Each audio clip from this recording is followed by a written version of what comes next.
Good evening, everyone. You're watching the weekly podcast. I'm your host, Raj Singh, and I have my co host with me. Good Atwal. Thank you, everyone. And we are here with you all with our special guest today, not from our county, from our city, but from Bay Area side, city of Santa Clara's Vice Mayor Raj Chahal. Welcome, Raj Thank Chahal, on you. our show. Thank you. Thank you for the invitation. It's an honor that you accepted our request and being with us tonight, this evening, to share the journey of being a Santa Clara's resident to a vice mayor of city of Santa Clara. So, Raj, uh, I should address you, Vice Mayor Rajal. Why don't you tell us about the journey that you had in this country, when you came to this country, and when did you get involved in the public office? Okay. Thank you, Rajdeep and Gurtej. I appreciate your invitation, and I'm glad to be here, honored to be here, rather. So I came to this country in 1995. And just like any other immigrant, the first years, you do something with the work, earn enough money to feed your family and work for your kids. And then in 2005, actually, I started my own company with a few partners. And I'm a co-founder of a hardware company, GenStore Systems, which make high-end data center servers, and we do have export to worldwide of those servers and appliances, basically. And getting involved into this field, like, it is a story. Actually, my both my sons, they were very involved in the student politics while they were in the school, and their involvement kept on growing. And my younger son kept on growing into, like, president of the school, elementary school, then secretary and the president of middle school. And he collected funds for cancer and some of these non-profit organizations. And that's the time I thought, hey, I don't have any right to tell him to do something unless I get involved. So I think in 2011 we started the first Sikh Boy Scout troop of anywhere in the USA. That was under the banner of San Jose Sikh Gurdwara, and I was the founding member as well as the scout master for that. And then I got involved into the city.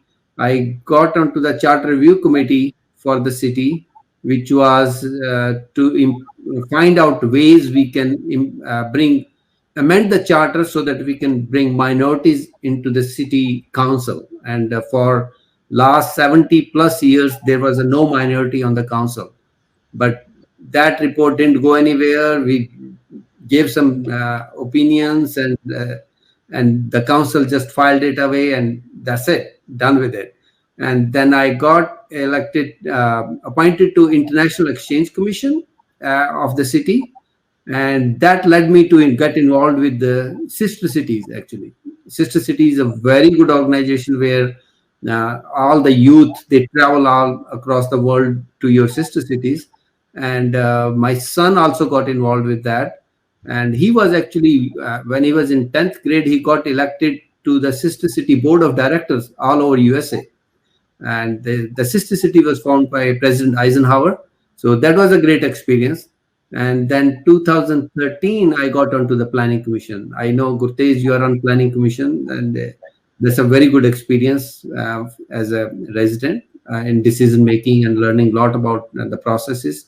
So I got involved into 2013. I got into planning commission, and then also got involved in various non-profit organizations. I was a member of Library Foundation, board member for that, board member for Mission City Community Fund, which is the biggest non-profit organization of our city. And then 2016, I ran for election, my first election. I lost the election, but 2018 we made it. So 2018 I got elected to the city council. So that's my journey. No, thank you very much for sharing the journey for being an immigrant. So I think for last 70 years, so before you got elected, there was no one from even the minority community that was part of the Santa Clara Council. Yes, that Yeah, Yeah, that is right. Like we had all white council for so long, and luck would have it, and hard work. We all do hard work, but you have to have luck and support from the community and the whole community as such. So those things help, and here we are. We broke that barrier, and we got onto the council basically. Yeah. especially there's always a need for somebody like the community whom they can rely upon, who's kind of feels they can, who can sympathize with them, who understand their issues, like as we are seeing in the COVID era. So there are lots of issues, especially the minority community, they are facing. So can you share some about, so what kinds of challenges you see in day-to-day lives of the minority communities, or even the whole Santa Clara County, and how did you tackle it during your tenure in the council? Right. Thank you for the question. One of the basic principle I, as a council member or in my life, uh, I follow is whosoever is above me in the financial aspect, I don't need to help them. They can take care of themselves. But it's our moral duty to help people who are not so privileged, who have not been so lucky to in this life, and we need to help them. During this pandemic, I was the first council member to ask for anti-eviction ordinance. We brought that. We brought that anti-eviction ordinance because if you cannot pay your rent, you cannot be evicted from your houses. So I brought that, and then we brought a rent assistance program. So we almost contributed more than $2 million towards that program. So we started with 1.2 million, then added some more, and it's still active. We are going into third phase right now. So applications open April 5th. So that's very well needed because this pandemic has been very brutal on so many of our community and minorities or common resident within the city. So that was very good. And then our small businesses, that was the third program we brought forward. And we contributed almost $2 million on that. And that was a grant program. We gave grant of $5,000 or $10,000, no loan, nothing. We just gave the grants. So those were specifically, and we pivoted towards the pandemic related issues. And on top of that, I have a community within my district which need really more help. A particular Hispanic and even Indian community, they need that. So I arranged a free food distribution along with the nonprofit. So we distributed like more than 80,000 pounds of fresh produce in those communities for every Saturday, and we are still doing that right now. So those are some of the as a like council member we could pick up like how we can help the community. Like some of our other issues, they went to the back burner. Like we wanted a smart growth in the city, how to mitigate traffic issues. But with COVID, those things got into the back burner, and we basically pivoted into these things for last 1 year. Yeah. Well, thank you very much on touching on all those points. Now, I want to bring back to again some of other questions about your journey. And as you mentioned a really important and big point that you were an immigrant in this country.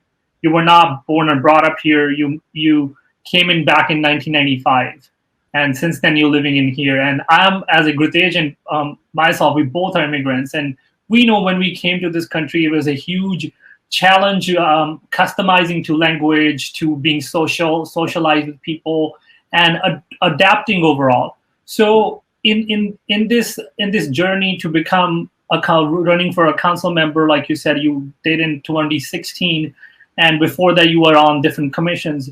But in order to get to that platform, get to those commissions, I believe there must be some challenges you were facing that you had to overcome.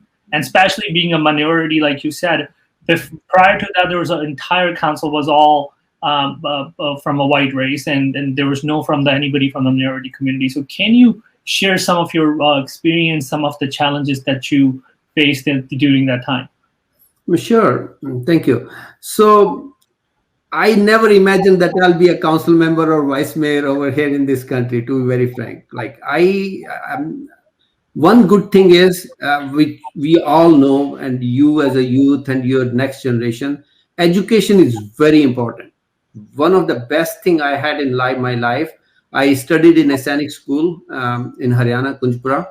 So I had a best of education, then did my master's in physics honors, did my MBA back home. I had a very good job back home. That gave you a lot of confidence in what you are trying to do. Basically, studying in a boarding school, in a Sainik school, you learn almost every trick. You know all the survival tricks, you know. So that brought it over here. So initially, yeah, I left a job like in India. I had a like company provided car, company provided house, and everything. And I left that, and people were saying, "Where are you going?" And I had started from scratch basically. When I my first job was accounts payable clerical job for almost 6 months, and that's what was my first job. But if you are hardworking, you are analytical, you have education background, this country is great. Like it's not perfect, but it is a great country to give you boost, and you can achieve your dreams basically. And I got selected in National Defense Academy in India, back home in India, for 3 times. But I had some minor medical issues, couldn't go through. Become a That was my first goal, was to become an army officer. I couldn't join that, although I passed everything, but I couldn't go there. So coming back to over here, uh, it is all your persuasiveness. When you get involved into the community, you see the problems, and you want to become a part of a solution basically. And that is the main thing. When you're trying to be a part of a solution, it motivates you, it gets into you how you can do that. And that's what it happened to me basically. As I mentioned, my kids were very motivating factor to me, and I'm so lucky. And my wife, she has been a like best pillar for me. She never stopped me, and she's very religious and guided me towards doing the best thing for people who need the most basically. So that my two sons, they're great. The one graduated from Santa Clara University, and second one went to Ivy League school at Dartmouth. So I'm so blessed with those things. Like I have everything in my life, so it's time to give back to the community, and that's what prompted me to do that. These things. This is very interesting and incredibly very inspiring to hear this. That usually what we have seen that the kids would say, "Hey, I'm getting inspired because of my dad is being involved, and he's having a volunteering spirit, and he's doing this and he's doing that, and that's how I got into a political arena, or I wanted to be in a public office." But in your story, it's so unique, and you're saying you got inspired seeing your sons being involved in their schools and doing different things. That's very, very incredible. And Yeah, something has to trigger you. Like something has to trigger you, and once that trigger like ignition ignites, then you can do anything, right? Yeah, no, when you mentioned about starting the Boy Scout, the first Boy Scout sick pack, then I was wondering, so Boy Scout, from where that thing came from? So because my schooling is from Air Force School, so you are Scenic School veteran, so now I can correlate. So Boy Scout is coming from your schooling. So other thing, yeah, the service SSB interviews and everything. So I can definitely correlate with that. So I have been to multiple SSB interviews. So, but yeah, destiny has its Yeah, own. I cleared 3 times. Yeah, SSB interviews. I cleared 3 times for my right, NDA. right. Yeah, Yeah, no, I went to Bangalore, Allahabad, and Bhopal. So I have been to SSBs. So perfect. Boy Scout, so that is a unique thing. So lots of people, they are not aware of that concept, why it is so important. Whom I Right. meet, so I always advocate everybody to at least explore that opportunity, what that concept is, and how it can shape your kids. So how you can just maybe from your point of view just share with the listeners whose kids are growing up at the early ages why it's such a valuable organization. Right.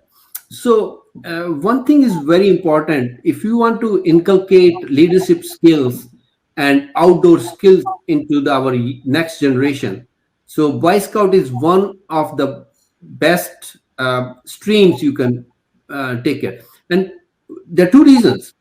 One is it's taking care of the kids' needs and make them telling them survival skills. And it also involves the parents. Like some of my best days were when we were scouting. Like me and my sons never missed out of 13 camps. I only missed one camp, one camping. Otherwise, rain or shine, we used to go because sometimes my fellow parents used to call us. Oh, Rajpa जी की बहुत बारिश हो रही है cancel कर दिया मैंने नहीं you can cancel I'm going there so those survival skills and other thing is it attaches you to the mainstream. We have a Sunday Gurdwara school. That's important. I'm not denying that. But when you do something in the mainstream, you interact with different religious groups within scouting. You go to Camp High Sierra, you meet so many other kids from all over California, and that gives our kids more exposure about other religions. Like we had Jews coming to our Sikh temple, Gurdwara Sahib, and kids going to churches, different churches, and that makes us a better community as you learn about other cultures, other religions. And I know your banner itself says recognize the human race as one. That's very important concept. And Babe Nanak ne ਜਿਹੜੀ ਚੀਜ਼ਾਂ ਸਾਨੂੰ basic fundamental ਦੱਸੀ ਹੋਈ ਹੈ those are the best fundamental things and if we can follow those whole world would be a better world like we all will be in a much better shape and, and that applies to kids too. Right. Now, here I want to emphasize to our listeners, so please Google it, research what this Boy Scout means. It's a 111 years old organization. It shapes your kids, it engages them, it gives them confidence, as Rachel mentioned. So it grooms them overall. So that is the overall development that matters a lot.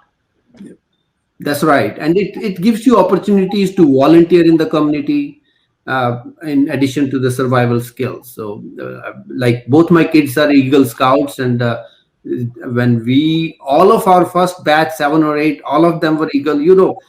With Desi community, we were piche pੈ ਜਾਂਦੇ फिर करके हटते, right? So that's there. We just need a driving force. कि करना की है दसो तो सही करना की है. Right, right. Yeah, no, personally, I'm very, very much attached to it. So for the whole schooling, I was in the Boy Scouts. I did all the camps nationally, internationally as well. Now at 9 years old, so he's in a pack. He's fully involved in the Boy Scouts. So it's a wonderful organization to be with. Yeah. So now I just want to ask you, so like there are many issues of your citizens you are seeing on the day-to-day basis.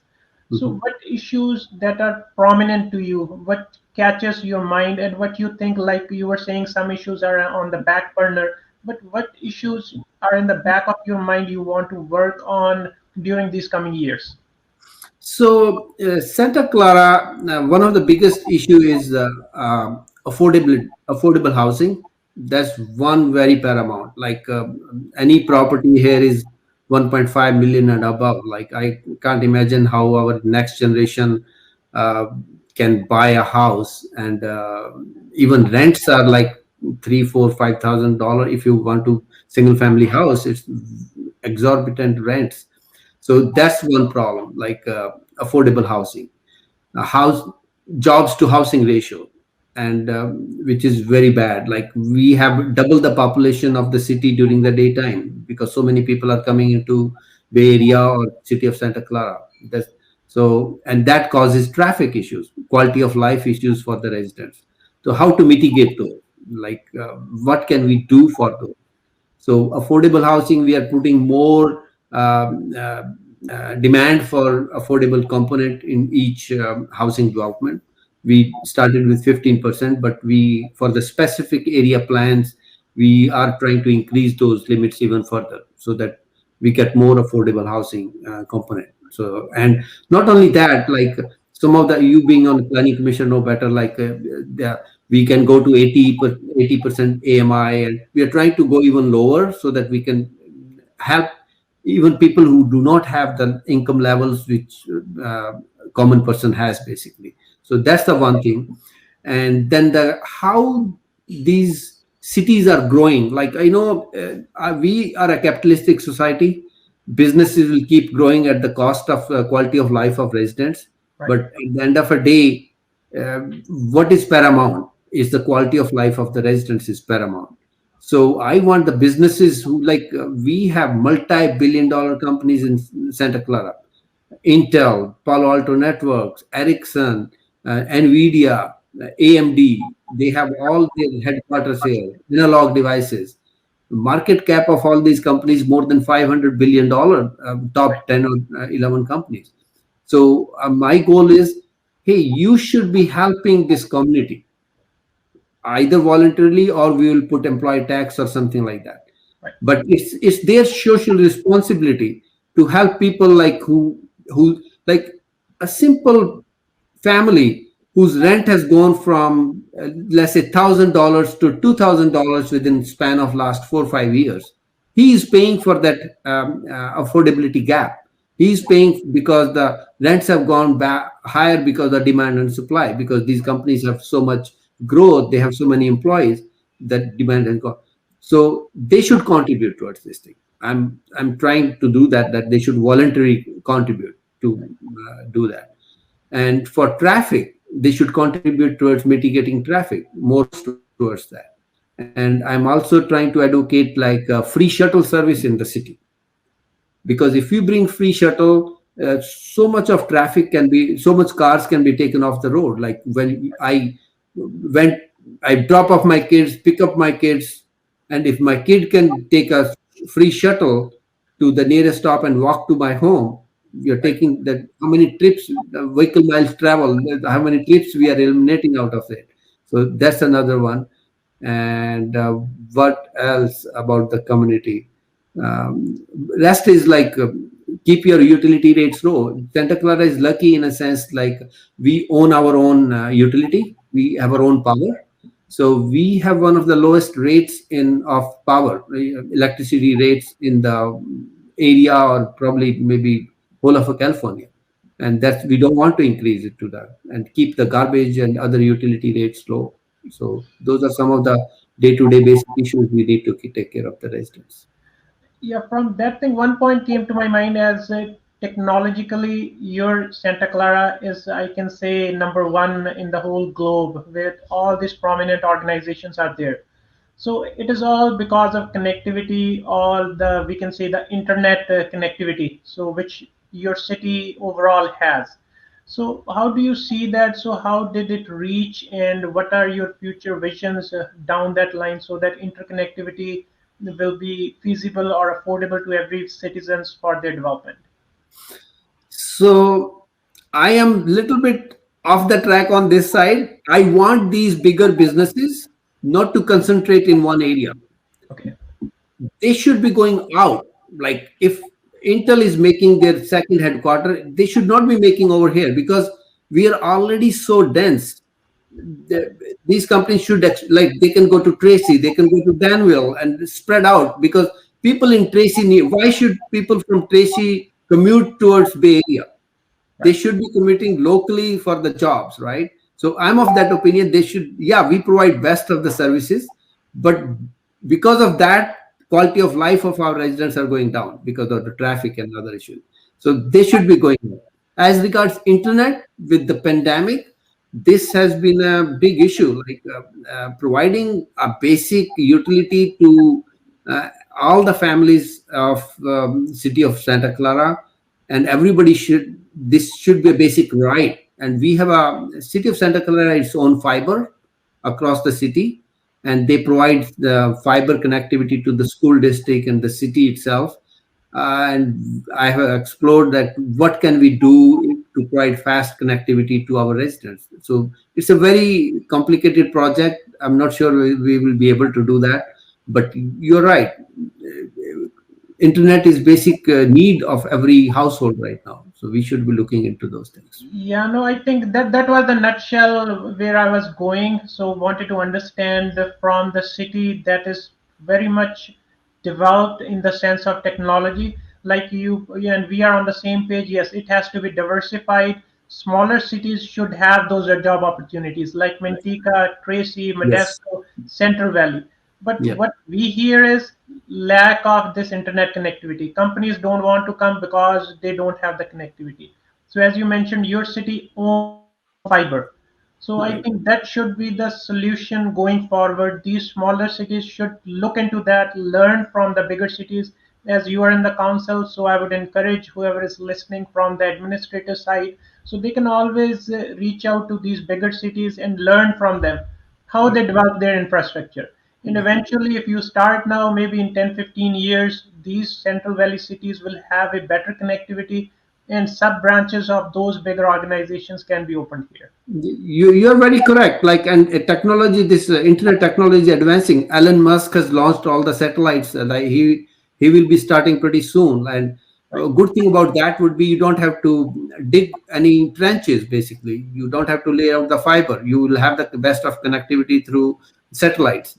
So, and that should be good sign for any of these companies to go anywhere, because then you have all the connectivity, you what you want basically, and spread the wealth basically. Go right. everywhere, and Babe Nanak wala kam hai, sab da pala karo, Yes. sarbat da pala. Right. Yeah. Yeah, no, and cost-wise, as you mentioned, so to lay out this infrastructure, it is very costly. So we just want to touch one more point. So if cities will take a lead, it is very much cost-effective from for them to lay Right. out this infrastructure. They don't have to go out for any easement. They don't have to take any permissions. For a private company to lay this infrastructure, it is very challenging. So Yes. cities should have its own infrastructure. They can lease it out. They can lease it out to the private companies, to the private owners. They can generate revenue from this aspect. So yeah, they should be learning from the bigger cities who have this infrastructure in place. Right. No, that's very correct. Like, yeah, we all have to learn from each other and do whatever best we can do. Yeah. Right. So now I'll take it back to Rajdeep. Yeah, no, thank you. This was very interesting and very intellectual and very good information, I think, that we discussed today. And especially, like you said, Santa Clara, San Jose, Palo Alto, those are the areas that are known for bigger companies, Google, Microsoft, and like Intel, Juniper Networks. And you mentioned a couple others as well. So that's what the era we're getting into. And living in the suburbs right now, that's one of the biggest challenges where, like you mentioned, like the Vice Mayor Raj mentioned, that in the daytime you guys have a double the population because people are coming, traffic is coming into your city, Yes. whereas the people are leaving from our cities to go to Bay Area, and we are losing that dollar here, what they would be spending here for the businesses, and this whole thing needs to be discussed, and cities needs to communicate and see what they can do to develop that sort of a structure so where everybody can have a balanced growth.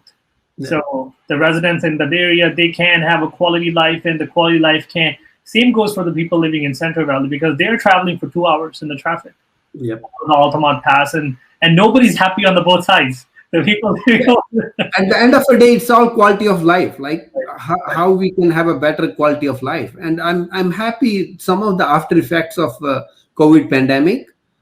Like a lot of companies are looking forward to make permanent, you can remotely work, you may have to come only once a week, and that's such a good thing. Like it environment sustainability, like you are not wasting so much gas, you are not emitting so much carbon monoxide or carbon into the atmosphere, and you are working from home remotely. And studies have come forward that your productivity of these workers have gone higher, because when you are flexible, you get flexible hours and you are working on your own.